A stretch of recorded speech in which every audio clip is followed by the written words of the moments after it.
Muy buenos días, mi nombre es Yulema Gutiérrez, estudiante de Administración de Empresas de la Universidad Nacional Abierta de Distancia, UNAD. Me encuentro con Lorena González. Hola Lore, ¿cómo estás? Bien. Y con Daniela Ortega. Hola Daniela, ¿cómo estás? Bien. Muchas gracias por acompañarme en este proceso. Este es el entregable número 3 de la fase 1. Con ello voy a compartir un poco lo que es el conflicto armado en Colombia, cómo se ha dado, las causas que ha traído y sobre las víctimas de este conflicto. Primero les comento que el conflicto armado en Colombia lleva muchos años. Este conflicto, podemos decir que las personas más afectadas de este conflicto fueron los campesinos. Este conflicto se dio entre los partidos liberal y conservador inicialmente. Hubo una guerra entre ellos. Eso fue entre los años 1948 y 1958, donde la gente, a unos campesinos tenía que huir cuando mataron a uno de los mandatarios liberales. Esto conllevó a muchas guerras. La gente corría para los montes, huía, ¿verdad? Tras tanta violencia, porque a todo el que cogía en el camino lo mataban. Los liberales encontraban a los conservadores solos y los mataban. Los conservadores, así sucesivamente, los conservadores encontraban a un liberal solo y también lo mataban. Cuando salían a hacer lo que era la elección popular, ellos antes lo hacían con una tinta, ellos metían el dedo y allí se daban cuenta quién era liberal y quién era conservador por la tinta que llevaban en el dedo.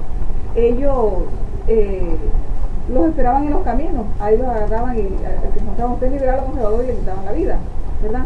También el conflicto se dio por la guerra entre los territorios, cuando la cuestión del café, que el café era la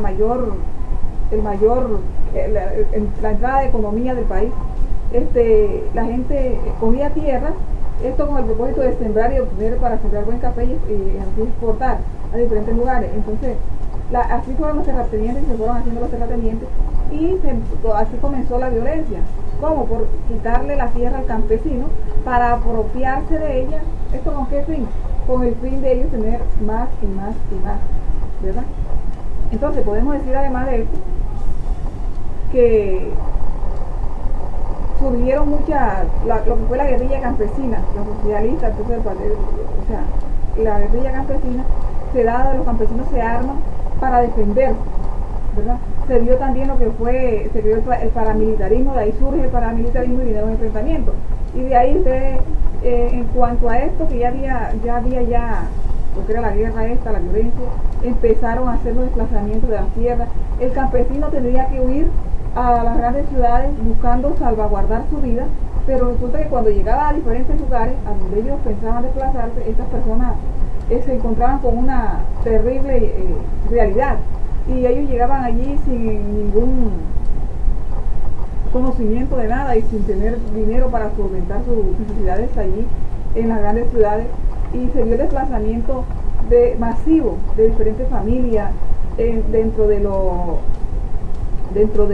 territorio nacional. ¿Y de todo ese proceso de conflicto ha habido o hay víctimas? Claro que sí, quedaron muchas víctimas. De hecho, estas víctimas son personas, como te decía, son los campesinos, que fueron los más afectados en este proceso. De hecho, en medio de esta violencia hubieron muchas pérdidas humanas, ¿verdad?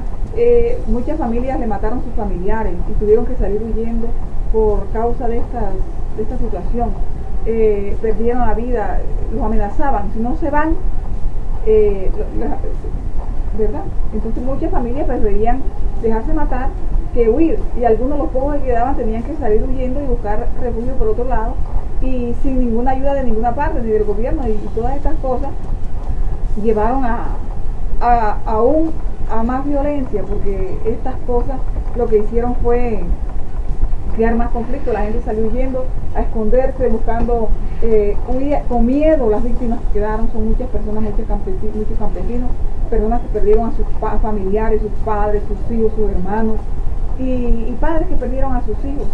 Esto fue muy, muy lamentable, esta situación. Esas víctimas están allí. ¿Y esas víctimas tienen algún derecho? Bueno, las víctimas sí tienen muchos derechos. pero que algunas víctimas desconocen. Estos derechos, podemos decir que hay un proceso de valoración y registro, que es donde las víctimas llegan y realizan este proceso de declaración y registro e inclusión en el registro único de víctimas. Estos trámites son gratuitos, muchas víctimas no lo conocen, o sea, desconocen esto, aunque hay personas que ya aparecen registradas, pero ellas no necesitan hacer este proceso de registro y valoración. Ahora, ante quienes se presentan esta solicitud de registro e inclusión, las víctimas deben presentarse ante el Ministerio Público, la Procuraduría General, la Defensoría del Pueblo o en la personería municipal de su localidad. La unidad de las víctimas, ellos son los que tienen la decisión, la adoptan de incluirlos o no en el registro único de víctimas. Ahora, ¿cuál es la valoración? Este proceso es en el que la unidad para las víctimas, a los criterios adecuados jurídicos y técnicos de contexto, adopta para tomar la decisión de la inclusión o no de las víctimas dentro del registro único. También hay un proceso muy en contra de las personas que se hacen pasar por víctimas. Esto hay que tener mucho cuidado y tener en cuenta que las personas que como hay un video de la unidad sobre el lobo feroz, ¿verdad? Sobre el caperucita de ovejas. Resulta de que hay personas que hacen como el lobo, ¿verdad? Por querer ganar más, y esta persona dice que es un delito y tienen de 8 a 5 años de cárcel por hacer estas cosas, ¿verdad? Eso es hacer fraude y no se puede hacer fraude. Ahora, los recursos contra la decisión del registro, toda reposición, apelación, puede apelar la persona o la víctima porque de pronto no fue admitido y puede hacer una apelación de recursos, ¿verdad? Recursos interpuestos por el Ministerio Público también, y la revocatoria de la inscripción se puede hacer también. Ahora, la reparación de las víctimas puede ser integral, individual o colectiva. La reparación integral es el derecho de toda víctima afectada por las infracciones al derecho internacional humanitario y a las violaciones graves y manifiestas de los derechos humanos, ¿verdad? Esto es lo que ocurre cuando sucede lo que es el conflicto armado y muchas víctimas tienen que trasladarse o son vulnerados sus derechos gracias al conflicto armado.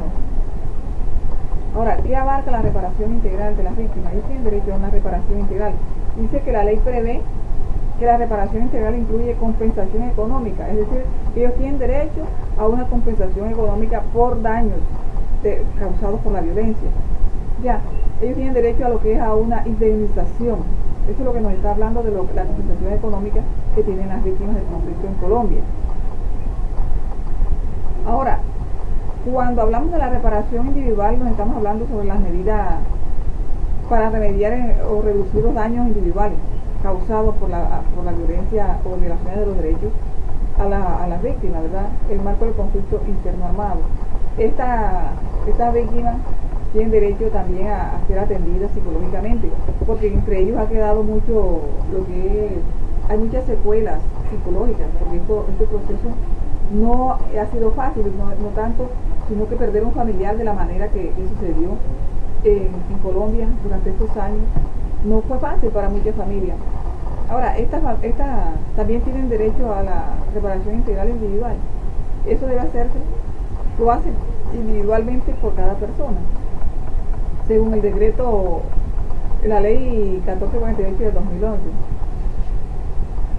Ahora, pero digamos, la reparación colectiva la hacen a nivel de comunidad. Eso lo hacen directamente con la comunidad, ¿verdad? Yuleima, ¿cuáles son las medidas de reparación integral? Bueno, existen unas medidas que son satisfacción, rehabilitación y restitución. Esto con el fin de solventar un poco lo que es el daño que se ha causado a las víctimas.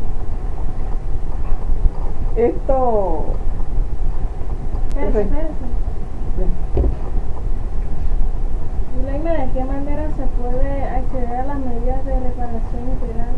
Bueno, a través de la ruta de atención, asistencia y reparación integral diseñada por la Unidad para las Víctimas.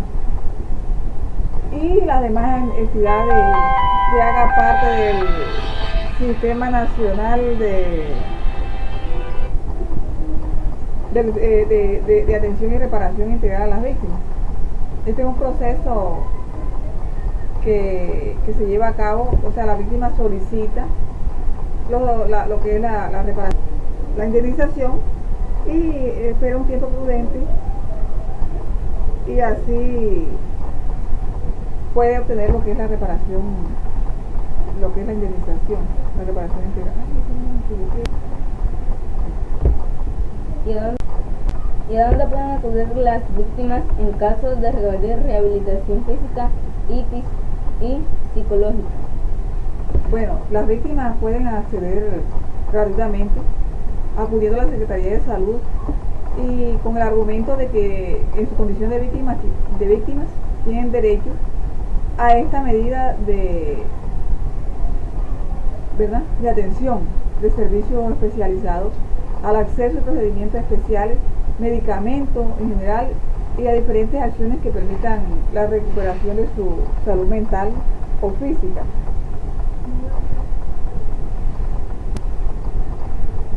Para esto el gobierno ha creado unas rutas para lo que es la reparación de las víctimas, en la cual hay una ruta que es la ruta prioritaria, la ruta general, y hay que atienden a las personas con discapacidad, que es la ruta prioritaria, y la ruta general, donde atienden a las demás víctimas, que, ¿verdad?, estas son unas medidas que ha tomado. Quiero darle muchas gracias a Lorena González y a Daniela Ortega, quienes me acompañaron en este momento, y darle gracias a ustedes por toda su atención. Que tengan una feliz tarde.